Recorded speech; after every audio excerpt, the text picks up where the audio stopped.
নমস্কার বন্ধুরা, আমাদের চ্যানেলে স্বাগতম। ডিএ নিয়ে একটি গুরুত্বপূর্ণ আপডেট। তো বন্ধুরা, ডিএ নিয়ে এই মুহূর্তে গুরুত্বপূর্ণ আপডেটটি হচ্ছে পশ্চিমবঙ্গ আর চাওয়া নয়, এবার হবে ডিএ আদায়।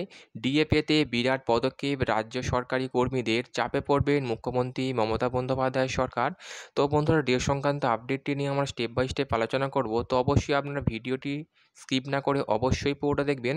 তো তার আগে বলে রাখি, যে সকল বন্ধুরা আমাদের চ্যানেলে নতুন, আমাদের চ্যানেলটি পাশে সাবস্ক্রাইব করার পর পাশে যে বেল আইকন সেটিও প্রেস করবেন। লেটেস্ট ভিডিও আপডেটগুলি সবার আগে পেয়ে যাবেন। দেখে নেব আজকে ডিএ সংক্রান্ত গুরুত্বপূর্ণ আপডেটটি। বছরের পর বছর চলে যাচ্ছে, তবে এ রাজ্যে সরকারি কর্মীদের মহার্ঘ ভাতার বঞ্চনা চলছেই। দীর্ঘদিন ধরে কেন্দ্রীয় হারে মহার্ঘ ভাতার দাবিতে আন্দোলন করছেন রাজ্য সরকারি কর্মীদের একাংশ, তবে ধর্ণা আন্দোলন কিছুতেই কাজ হয়নি এবং সমস্ত আন্দোলনই নিষ্ফল হয়েছে। এই অবস্থায় বিরাট বড় পদক্ষেপ নিতে চলেছেন এ রাজ্যের সরকারি কর্মীরা। বকেয়া ডিএর দাবিতে এবার জোরালো আন্দোলনে নামতে চলেছেন পশ্চিমবঙ্গ রাজ্য সরকারি কর্মীরা।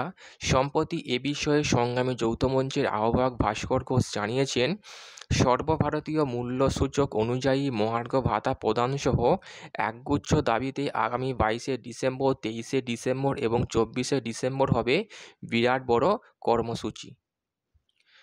3 দিনই নবান্নের সামনে অবস্থান বিক্ষোভ করা হবে। তিনি আরও জানিয়েছেন, যতদিন না দাবি পূরণ হচ্ছে প্রতি বছর 3 দিন সেই চলবে কর্মসূচি। ভাস্কর ঘোষ আরও জানিয়েছেন, ডিসেম্বরই শেষ নয়,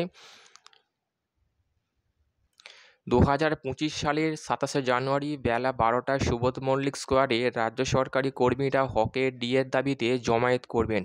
সেখান থেকে শহীদ মিনারে মিছিল করে যাবেন, সেখান থেকে মহাসমাবেশ, এবং তাতেও কাজ না হলে কলকাতাকে চারিদিক থেকে অচল করে দিতেও তারা ভাববেন না, এমনটাই দাবি করেছেন পশ্চিমবঙ্গ রাজ্য সরকারি কর্মী সংগঠন সংগ্রামী যৌথ মঞ্চের আহ্বায়ক ভাস্কর ঘোষ মহাশয়। সংগ্রামী যৌথ মঞ্চের আহ্বায়ক ভাস্কর ঘোষ জানিয়েছেন, গতবারের থেকে যন্ত্রণা বেড়েছে রাজ্য সরকারি কর্মীদের, ডিএর ফারাক চওড়া হয়েছে এবং গতবারের থেকে রাজ্য সরকারি কর্মীদের ডিএ আরও বেড়ে গিয়েছে, চওড়া হয়ে গিয়েছে এবং কেন্দ্রীয় হারের থেকে অনেকটাই বেড়ে গিয়েছে। প্রসঙ্গত, আপাতত ষষ্ঠ বেতন কমিশনের আওতায় 14% হারে মহার্ঘ ভাতা পাচ্ছেন পশ্চিমবঙ্গ রাজ্য সরকারি কর্মীরা। অন্যদিকে কেন্দ্রীয় সরকারি কর্মীরা ডিএ পাচ্ছেন 53%, অর্থাৎ এ রাজ্যে সরকারি কর্মীরা 39% ডিএ কম পাচ্ছেন। তো বন্ধুরা, এই ছিল ডিএ সংক্রান্ত গুরুত্বপূর্ণ আপডেট। কেমন লাগলো কমেন্ট করবেন, লাইক করতে ভুলবেন না। পরবর্তী আপডেট পাওয়ার জন্য আমাদের চ্যানেলটিকে সাবস্ক্রাইব করে রাখবেন। থ্যাংক ইউ বন্ধুরা ভিডিওটি দেখার জন্য।